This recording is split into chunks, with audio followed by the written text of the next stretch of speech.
भगवान के नाम की महिमा महाराज इतनी है कि जान के या अनजान में जैसे भी भगवान का नाम लोगे वो आपका कल्याण ही करेगा। अजामिल ने अनजाने में भगवान का नाम लिया और फिर भी भगवान के पार्षद उसे लेकर बैकुंठ लोक चले गए। तो सुखदेव जी कहते राजन ये बताओ कि अगर अजामिल ने भगवान का नाम अनजाने में लिया उसका कल्याण हो गया, तो कोई व्यक्ति अगर जानबूझ के प्रभु का नाम दिन रात रखता हो जपता हो तो क्या उसका कल्याण नहीं होगा? इसलिए प्रयास करो, कहीं भी मन रहे, शरीर रहे, कुछ भी रहे, शरीर कहीं भी रहे पर मन भगवान के चरणों में लगा रहे। प्रेम से बोलिए राधे राधे। सुखदेव जी कहते हैं कि राजन, व्यक्ति को कभी भी अभिमान में, अहंकार में, ये परिवार का, धन का, रुपए का, पैसे का, ये कभी अभिमान व्यक्ति को नहीं होना चाहिए। आज है कल नहीं रहेगा और जब अंत समय आएगा तो ये कोई साथ नहीं देगा। वास्तविक रिश्तों का परिचय महाराज जी समझिए ध्यान से, वास्तविक रिश्तों का परिचय तभी होता है जब आपके पास संकट आता है। आपके पास जब दुख आएगा ना तो जो वास्तविक रिश्ते हैं उनका परिचय हो जाता है कि मेरा अपना कौन है, पराया कौन है। अहंकार में तीन गए, धन वैभव वंश, ना मानो तो देख लो, रावण कौरव कंस। धन का, वैभव का, कीर्ति का, जस का, प्रतिष्ठा का अगर व्यक्ति को अभिमान हो जाए तो एक बार उसे रावण, कौरव और कंस की तरफ नजर जरूर डालना चाहिए। सुखदेव जी कहते हैं राजन, एक इसी प्रकार का गजराज था, गजेंद्र। उसकी 100 पत्नियां थी, हजारों पुत्र थे।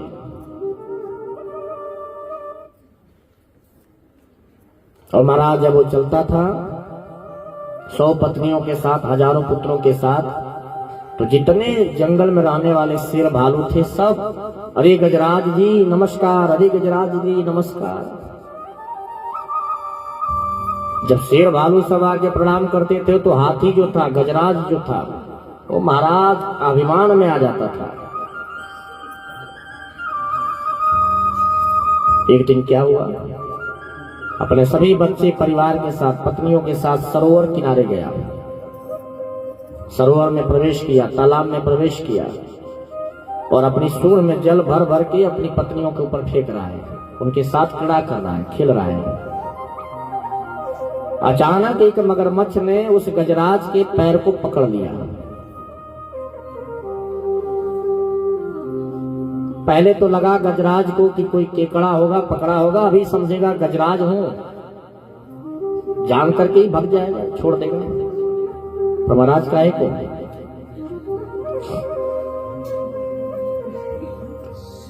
जल में जो जल के जीव होते हैं उनकी शक्ति कई गुना होती है। तो मगरमच्छ जो है ग्राह्य खींच करके भीतर ले गया। अब लगा कि मेरा गला नहीं छूटेगा, तो गजराज ने तुरंत अपनी पत्नियों से सहारा मांगा, देवियों मेरी सहारा करो, मेरी सहायता करो। सूंड में सूंड लगा करके सब खींच रही है। जब पत्नियों से भी नहीं रहा गया, बल नहीं काम किया, तो पत्नियों ने अपने पुत्रों को आवाज दिया, पुत्र भी लगा के सूंड में सूंड खींच रहे हैं। 2-4-5 दिन जब बीत गया तो बच्चे सूंड छुड़ा करके जाने लगे। गजराज ने कहा, अरे बेटा कहाँ जाते हो, कहाँ जा रहे हो मुझे मुसीबत में छोड़ के? बच्चों ने कहा, पिताश्री 4 दिन तो भूखे प्यासे यहाँ रह गए, अब और नहीं रहा जाता, और रहेंगे तो आप तो जाएंगे ही, आप तो मरेंगे ही, पर हम भी आपके साथ ही मर जाएंगे। तो महाराज अब हमारे बस का नहीं है, पुत्र गला छुड़ा के भगे। 2-3 दिन तक और उनकी पत्नियों ने साथ दिया, पर पत्नियों को भी लगा कि अब हमारे बस का नहीं है, तो पत्नियां भी सूंड छुड़ा के चल दी। गजेंद्र ने कहा कि अरे देवियों, आप लोग मुझे इस मुसीबत में छोड़ के कहां जा रही हैं? गजेंद्र की पत्नियों ने कहा कि स्वामी, अब 2-4-5 दिन, 7 दिन, 10 दिन तक हो गया, आपको खींचते खींचते अब तो हमारे ही शरीर के बल काम करना बंद कर दिए। इसलिए महाराज क्षमा करिए, अब एक के साथ हम सब थोड़े मरेंगे, इसलिए हमारे बस का नहीं है। जब पत्नियां गला छोड़ा करके चली तब गजराज को महसूस हुआ कि हमने जो अभिमान किया था अपने बच्चों के ऊपर, अपने पत्नियों के ऊपर, जो हम अपने बल के ऊपर अभिमान कर रहे थे, वो सब व्यर्थ था। जब समय बिगड़ता है महाराज तो अपनी पत्नी, अपने बच्चे, अपनी बेटा बेटी, परिवार सब साथ छोड़ देता है। ये अटल सत्य है। और जो समय बिगड़ता है उस समय जो आपके साथ खड़ा है, समझो कि वही आपका सच्चा मित्र है। उस व्यक्ति को कभी धोखा नहीं देना चाहिए जो मुसीबत में आपके साथ खड़ा है। और जो मुसीबत में आपका साथ छोड़ के भाग जाए ना, आपके ऊपर जब दुख आवे, संकट आवे और आपका साथ छोड़ के लोग भाग जाए, उनको कभी अपना मित्र मत बनाओ। आपका जब समय बना हुआ है, आपके पास धन है, संपत्ति है, पैसा है, तो आपके सब मित्र रहेंगे।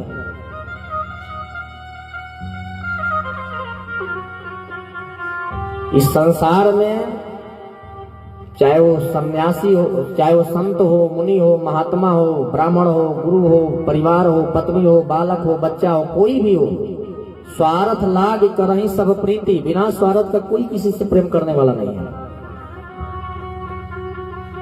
आपके पास अगर बहुत कुछ है तो आपसे खूब प्रेम रहेगा, और आपके पास जैसे ही कुछ नहीं रहा तो कोई प्रेम करने वाला नहीं है आपको। यहां तक कि पत्नी भी आपका साथ छोड़ के मायके चली जाएगी। रूखा सूखा कौन खाएगा, रोज रोटी कुछ मिलते नहीं, चली जाएगी। इसलिए जो पत्नी आपके दुख में भी साथ खड़ी है वही स्त्री पतिव्रता है। जो भाई आपके साथ दुख में भी खड़ा है वही आपका भाई है। जो मित्र आपके दुख में भी, संकट में भी खड़ा है वही आपका मित्र है। और ऐसे मित्र, ऐसे पत्नी, ऐसे परिवार जो आपके दुख की घड़ी में भी खड़े, उनका साथ कभी नहीं छोड़ना चाहिए। यही परख होती है सच्चे मित्र और रिश्तेदारों की कि दुख में कौन खड़ा है। आज गजराज को लगा कि मेरा अभिमान चूर चूर हो गया। महाराज गजराज ने आंख बंद करके प्रभु का ध्यान किया और तब तक मगरमच्छ खींच करके बिल्कुल जल के बीच में चला गया। सिर्फ मात्र सूंड बचा हुआ है गजराज का। मानो ऐसा लगता है कि अब गजराज डूब जाएगा। किसी का भी ध्यान नहीं किया गजराज। मन में विचार किया मैं किसको बुलाऊं, दुर्गा जी को बुलाऊं कि शिव जी को बुलाऊं कि ब्रह्मा जी को बुलाऊं, किसको बुलाऊं, किसी को नहीं बुलाया। सिर्फ इतना ही प्रणाम करके और महाराज कहा कि जो इस संसार का मालिक है, जो इस संसार में सबको बनाया है, सभी देवी देवता, ऋषि मुनि महात्मा सबको बनाया, मैं उसे प्रणाम करता हूं। और मैं सच्चे हृदय से, क्योंकि मैं आज जान गया कि संसार में कोई किसी का नहीं है, मेरा जो अहंकार था वो खत्म हो चुका है। प्रभु मेरी रक्षा करो, मेरे पर कृपा करो। बड़ा सुंदर गजेंद्र मोक्ष की स्तुति है, बहुत सुंदर। कहा जाता है कि शास्त्रों में कि अगर घर में बहुत प्रेत बाधा है तो गजेंद्र मोक्ष का पाठ कराइए ब्राह्मणों से या स्वयं अपने करिए, निश्चित ही पितृदोष और प्रेत बाधा दूर होती है। और गजराज ने हाथ जोड़ करके सत्य को प्रणाम किया। भगवान कितने दयालु हैं। तुरंत भगवान ने गरुण से कहा, अरे हो गरुण, जल्दी चलो, मेरा भक्त जो है मुसीबत में फंसा हुआ है। गरुण दौड़ करके आए। गरुण को लगा देखो जब भी मुसीबत कहीं आती है भगवान सबसे पहले मुझे ही याद करते हैं। गरुण के अंदर भी अहंकार आ गया। सुखदेव जी कहते हैं कि राजन, ये अहंकार ऐसी चीज है ना, अहम ऐसी चीज है, जब मैं था तब हरि नहीं, अब हरि है मैं नहीं। जब तक आपके अंदर मैं रहेगा, जब मैं था तब हरि नहीं, अब हरि है मैं नहीं। और जब भगवान आपके हृदय में विराजित हो जाते हैं तो अपने आप अहंकार खत्म हो जाता है। और जब तक अहंकार रहता है ना, भगवान को बसने नहीं देता है हृदय में। तो भगवान के साथ रहने वाले जो गरुण हैं भगवान के साथ रहने वाली जो उनकी पत्नियां हैं, जो उनके बच्चे हैं, उनको भी जब अहंकार हो गया था, जो भगवान के सानिध्य में रहते हैं, तो सोचिए हमारे आप जैसे व्यक्तियों का क्या हाल है। गरुड़ जी महाराज को अभिमान हो गया। भगवान क्या किए, भगवान को लगा ये मन में ये सोच रहा है कि ये मुझे लेके उड़ता है, और भगवान अपनी कानी अंगुली गरुड़ के पीठ पर रख दिए और कहे गरुड़ चलो। गरुड़ ने कहा प्रभु आप लगता है आज मजाक करने के विचार में है। नहीं, भगवान ने कहा नहीं, मैं मजाक नहीं कर रहा हूं, सच में कह रहा हूं, चलो उड़ो। भगवान ने अपने कानी अंगुली के नाखून को सिर्फ रखा था, कहा कि लेकर उड़ो। गरुड़ की हालत खराब हो गई, कितनों पंख फड़फड़ा रहे हैं, जोर लगा रहे हैं, अपने सारे बल लगा दिए, पर भगवान के नाखून माने भगवान के अंगुली तक को नहीं हिला पाए। भगवान हंसने लगे, हो गया गरुड़। गरुड़ समझ गए प्रभु ने मेरे अहंकार को तोड़ा है, प्रभु के चरणों में गिर पड़े। भगवान कहे देखो गरुड़, मैं तुम्हें अपने चरणों में दबाता हूं और जब लेकर उड़ता हूं तब तुम उड़ते हो। मेरी मर्जी से तुम आकाश मंडल में विचरण करते हो, तो बिना प्रभु की कृपा का कुछ होने वाला नहीं है महाराज। इसलिए हमारे भगवान बड़े करुणा निधान है, बहुत ही करुणा निधान। और भगवान तुरंत गरुड़ पर बैठे और महाराज गजेंद्र की तरफ बढ़ चले। तो भगवान कितने करुणा निधान है महाराज कि गजराज ने भगवान का नाम भी नहीं लिया। मेरे प्रभु दयालु कितने हैं।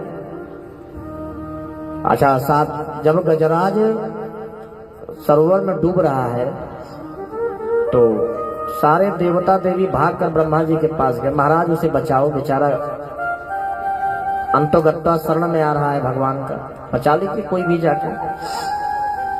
ब्रह्मा जी ने कहा मेरा नाम थोड़े लिया कि मैं जाऊं, कोई मेरा नाम लिया? कुछ नहीं तो डढ़िया वाला बाबा कह देता, ब्रह्मा जी कह देता, चार मुंह वाला बाबा कह देता, पर कुछ भी नाम नहीं लिया।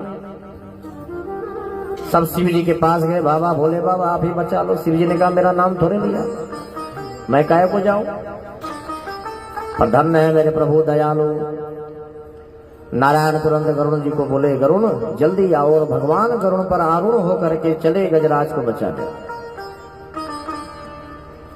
गजेंद्र जो है, गजराज किसी का नाम नहीं लिया महाराज, पर स्तुति कैसे कर रहा है। एवं व्यासितो बुद्धया समाधाय मनोहृदय जजाप परमं जाप्यं प्राग जन्मान्य दोषितम्। नाम किसी का नहीं लिया महाराज, पर सब भगवान को प्रणाम जरूर कर लिया। सबको जो प्रणाम करते हैं, सबके जो आराध्य है, जो जगत पिता है, जो जगदीश्वर है, जो जगन्नाथ है, हे प्रभु हमारे ऊपर दया करो। नाम किसी का नहीं लिया, सब कुछ कर डाला। भगवान आरूढ़ होकर के आ रहे हैं। जब भगवान को देखा अपने तरफ आते हुए, तब गजराज ने एक कमल का फूल सूंड में उठाया और भगवान की तरफ करके आंखों में आंसू बहाने लगा। प्रभु कितने दयालु हो कि मैं आपको कभी भी जीवन में नहीं जपा, कभी भी आपका नाम नहीं लिया, पर आज सच्चे हृदय से आपकी शरण में आ गया तो आप मेरे सारे अपराध क्षमा कर दिए और आप दौड़ करके मेरे लिए आए। जिनके लिए मैं जीवन भर करता रहा, ये बच्चों के लिए, ये पत्नी के लिए, परिवार के लिए, वो मेरे नहीं हुए और मैंने कभी आपका नाम नहीं लिया। और आज सच्चे हृदय से सिर्फ एक बार नाम लिया, वो भी बिना आपका नाम भी नहीं लिया। मैंने सिर्फ यही कहा कि जो इस संसार को चलाता है वो मेरी रक्षा करे, जो सबकी रक्षा करता है, और आप दौड़े आ गए। आंखों में आंसू है, तो कितने दयालु हैं हमारे प्रभु। और जब भगवान आ रहे हैं, भगवान को देखा गजेंद्र, तो महाराज आंखों में आंसू भर करके बड़ी सुंदर भगवान की स्तुति किया। आकर के प्रभु ने सबसे पहले अपने सुदर्शन चक्र से ग्राह्य को काटा, सुदर्शन चक्र से ग्राह्य को मारा, वध किया, और इसके बाद गजराज को मुक्त कराया।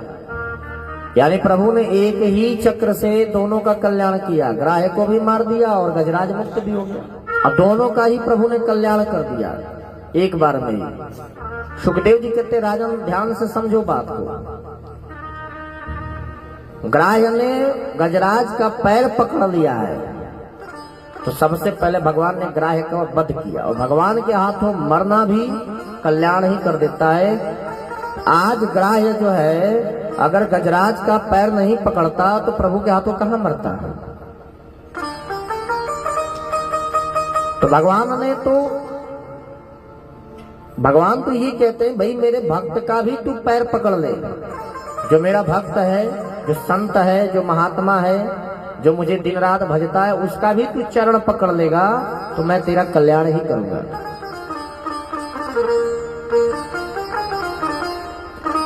इसलिए महाराज कभी भी अभिमान नहीं करना चाहिए।